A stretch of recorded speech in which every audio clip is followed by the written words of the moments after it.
FIFA has a slogan, for the game, for the world. And every 4 years, the World Cup arrives wrapped in the language of unity, of nations coming together, of sport transcending politics. Every 4 years, FIFA President Gianni Infantino stands in front of a microphone and explains that football is universal, that everyone is welcome, that this tournament will bring humanity closer together. I want to show you what that actually looks like across the history of this tournament. Not the official history, the real one, the one that happens just outside the frame of the broadcast or just beneath the surface of the official narrative. I don't understand why some of you are so mean. Because the World Cup has never been apolitical. It has always been one of the most politically loaded events on the earth. The World Cup is a mirror. Whoever controls it reflects their power back to the world. Whoever hosts it gets to define the image they project. And the cost of the projection always falls on someone who will never be in the stadium. Various labour rights abuses here in Qatar, including the deaths of hundreds of migrant workers.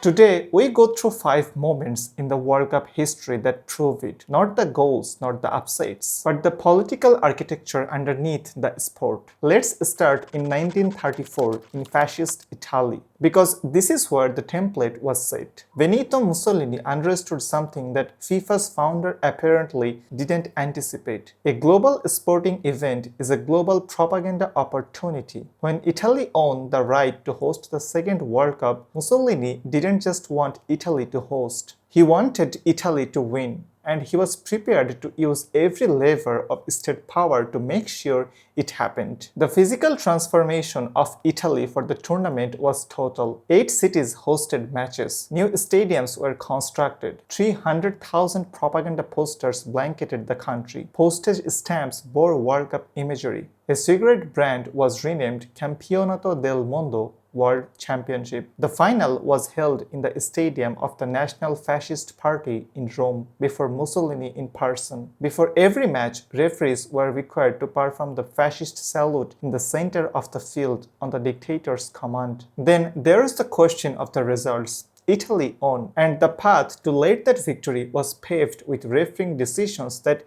historians have described as at minimum suspiciously favorable. In the quarterfinal replay against Spain, the winning Italian goal could have been, and by most accounts should have been, disallowed. The Italian press later quoted one journalist's assessment of the Spanish quarterfinal referee. The semi-final against the Austrian Winder team, widely considered the best side in the world, produced an Italian victory that surprised nearly everyone. The night before the final, Mussolini personally delivered a pre-match address to the Italian squad. Italy won. Mussolini commissioned his own personal trophy, the Coppa del Deuce, specifically designed to dwarf the official Jules Rimet trophy. 4 days after Italy's victory, Mussolini met Hitler in Venice for the first time. 16 months later, Italy invaded Ethiopia. In 1938, the fascist Italy that had used the World Cup to project stability and strength invaded Albania, entered the Axis, and began the march toward the Second World War. The 1934 World Cup didn't cause any of this, but it provided international legitimacy that Mussolini wanted it to provide. The world came, the world watched, the world went home, and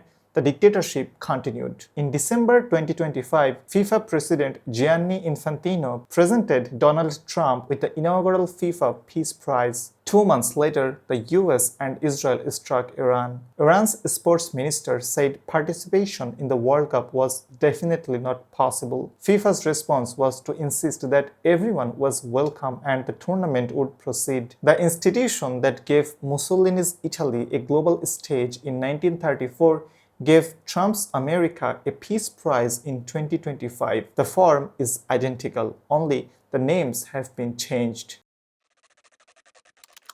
June 25, 1978, Argentina has just won the World Cup final 3-1 against the Netherlands in extra time. In the monumental stadium, the crowd is delirious. General Jorge Rafael Videla, who came to power in the military coup 2 years earlier and whose regime has been responsible for between 15,000 to 30,000 deaths in what Argentines call the Dirty War, descends to the pitch. FIFA President João Havelange hands him the World Cup trophy. trophy. Videla hands it to Argentine captain Daniel Passarella. The celebrations begin 1 mile away at the Navy Mechanics School, ESMA. Guards open the cell block and read names from a list. They load political prisoners into waiting cars and drive them out into the celebrating city. The prisoners can see through the car windows, streets packed with jubilant fans, blue and white flags waving, and the chant Argentina echoing off every building. The guards tell the prisoners to look, to see that nobody is coming for them, that the country is celebrating and has forgotten they exist. This is not a metaphor. This actually happened. Graciela Daleu, a survivor of ESMA, has described sitting at a restaurant table with her torturers celebrating Argentina's World Cup victory. FIFA had known the dirty war was not a secret by 1978. Amnesty International had published detailed reports.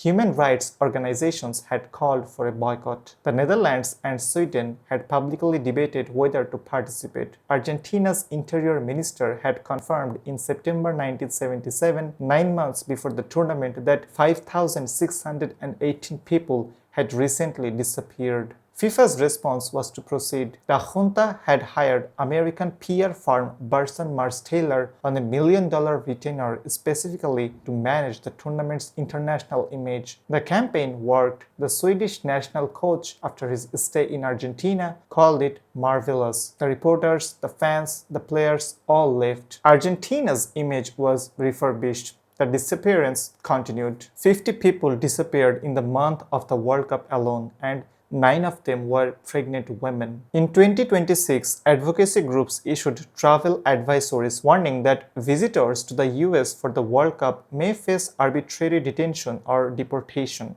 A German fan who has attended every World Cup since 2006 announced that he would skip this one. You see, the ICE people are going around and just pulling people from the streets just because they look foreign, he told CNN. The distance between ESMA and the Monumental Stadium was 1 mile, but the distance between 2026 tournament's promise of inclusion and its reality is measured in travel bans, $2.3 million resale tickets, and the participation status of a country that the host country bombed 2 months before the kickoff. It's a disaster World Cup.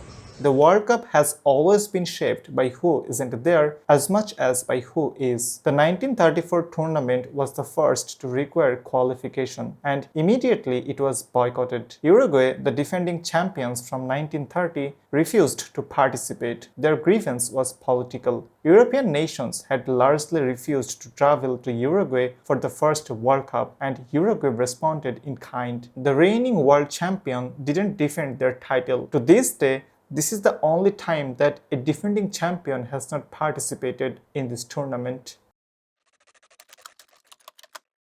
In 1966, the entire African Confederation boycotted the tournament. FIFA had allocated just one spot for the combined Africa and Asia regions, effectively telling the entire global south that its football was not worth the same representation as Europe's. The boycott forced FIFA to eventually expand African representation, and political pressure from outside the tournament changed who was inside it. Russia has been banned from the 2026 World Cup for the third consecutive major tournament since its invasion of Ukraine in 2022. Iran's participation remains uncertain after the US-Israel strikes. FIFA President Infantino gave Trump a peace prize while Trump's travel bans exclude fans from Senegal and Ivory Coast, both qualified nations. The Cold War's political geography of who gets to play has not disappeared, it has updated. The most extraordinary non-match in World Cup history happened in 1974. Chile and the Soviet Union were drawn in a playoff for a spot in the Western Germany World Cup. The first leg in Moscow ended 0-0. The return leg was scheduled for the Estadio Nacional in Santiago. But there was one problem. 6 months earlier, General Pinochet has seized power in a US-backed coup. The Estadio Nacional has been converted into a detention center. Thousands of political prisoners, including the folk singer Victor Zara, whose hands were broken before he was killed, had been held and tortured here. The Soviet Union refused to play in a stadium that had been a concentration camp. camp, FIFA ruled that Chile would advance by default. Chile's players came onto the pitch for a symbolic kickoff. There was no Soviet team to play against. Chile scored into an empty net to confirm their place at the World Cup, and FIFA accepted it. Qatar owned the right to host the 2022 World Cup in December 2010. The vote was immediately controversial. Qatar is the smallest country ever to host the World Cup, roughly the size of Connecticut, with summer temperatures regularly exceeding 40 degrees Celsius, requiring the entire tournament to be moved to November and December. It had no existing football infrastructure. It had to build 7 new stadiums from scratch in 11 years. And the US Department of Justice later alleged that FIFA officials received bribes to award Qatar the hosting rights, allegations that resulted in over a dozen FIFA officials receiving bans or indictments. But the most consequential fact of Qatar 2022 was not the corruption in the bidding process. It was what happened in the decade between the vote and the tournament. Qatar's construction workforce is almost entirely migrant. Workers from Nepal, India, Bangladesh, Pakistan, and the Philippines recruited through a system called kafala that tied workers to their employers that severely limited their ability to change or leave jobs without their employer consent. Human rights organizations documented wage theft, passport confiscation, dangerous working conditions in extreme heat, and cramped labor camps. Workers who complained could be deported, and workers who organized could be arrested. In February 2021, The Guardian published an investigation using data from embassies and national employment offices. An estimated 6,500 migrant workers from 5 South Asian countries had died in Qatar since 2010. The figures covered all causes of death: workplace accidents, heat-related illness, cardiovascular events, road accidents, suicides. The Guardian was careful to note the numbers could not be definitively linked to World Cup construction, but as they wrote, a very significant proportion of the migrant workers who have died since 2011 were only in the country because Qatar owned the right to host the World Cup.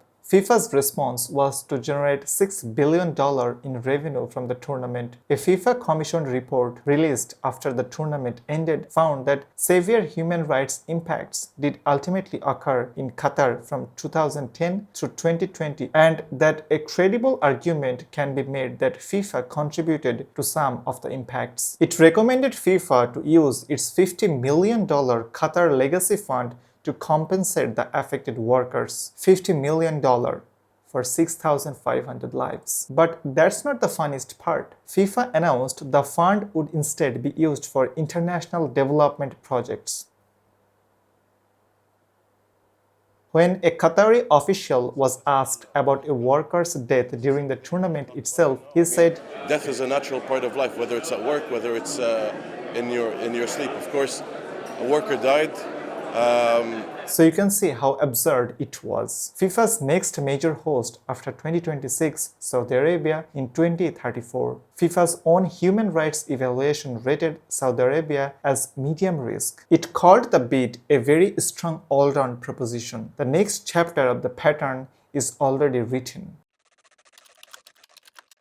Now let me close with the argument this video has been building toward. The World Cup is not apolitical. It has never been apolitical. Every tournament since 1930 has been shaped by its political power of its moment, by who had the power to host, who had the leverage to influence outcomes, who bore the cost of the spectacle, and who was excluded from it entirely. Mussolini understood this in 1934. He did not see a football tournament. He saw a global stage, a once-in-a-generation opportunity to project fascist Italy's power to the world, with FIFA's institutional blessing and the world's press corps in attendance. The junta in Argentina understood it in 1978. They did not see a football tournament. They saw a $520 million investment in legitimacy, the chance to host the world while disappearing their opponents with a PR firm managing the image and FIFA's president handling the trophy directly to the dictator. Qatar understood it in 2022. They did not see a football tournament. They saw a generational soft power play. The chance to use 6,500 migrant workers' lives and $200 billion in infrastructure investment to transform a tiny Gulf state into a global presence. FIFA is not incidental to this pattern. FIFA is the mechanism through which it operates. The institution that presents itself as the guardian of this beautiful game football is also the institution that chose fascist Italy, that chose junta Argentina, that chose Qatar, that gave Trump a peace prize 2 months before the US bombed a World Cup participant. FIFA does not transcend power, it serves it consistently, reliably across 9 decades to whoever can pay the most and offer the most. The 2026 tournament will proceed. The games will be played, goals will be scored. There will be moments of genuine joy and genuine athletic brilliance. There always are. That is the genius of the World Cup as an instrument of power. The football is real, the emotion is real, the beauty is real as well. And that reality makes every other reality easier to ignore. The most important skill for watching the World Cup is the ability to see both at the same time, the game on the pitch and the politics underneath it. The World Cup is the world's most powerful political instrument disguised as a sporting event, and it has been since 1934. And once you see it, you can't unsee it. It's the winner trophy. The last one who lifted that is Leo Messi. 85,000 jobs. This will be absolutely fantastic.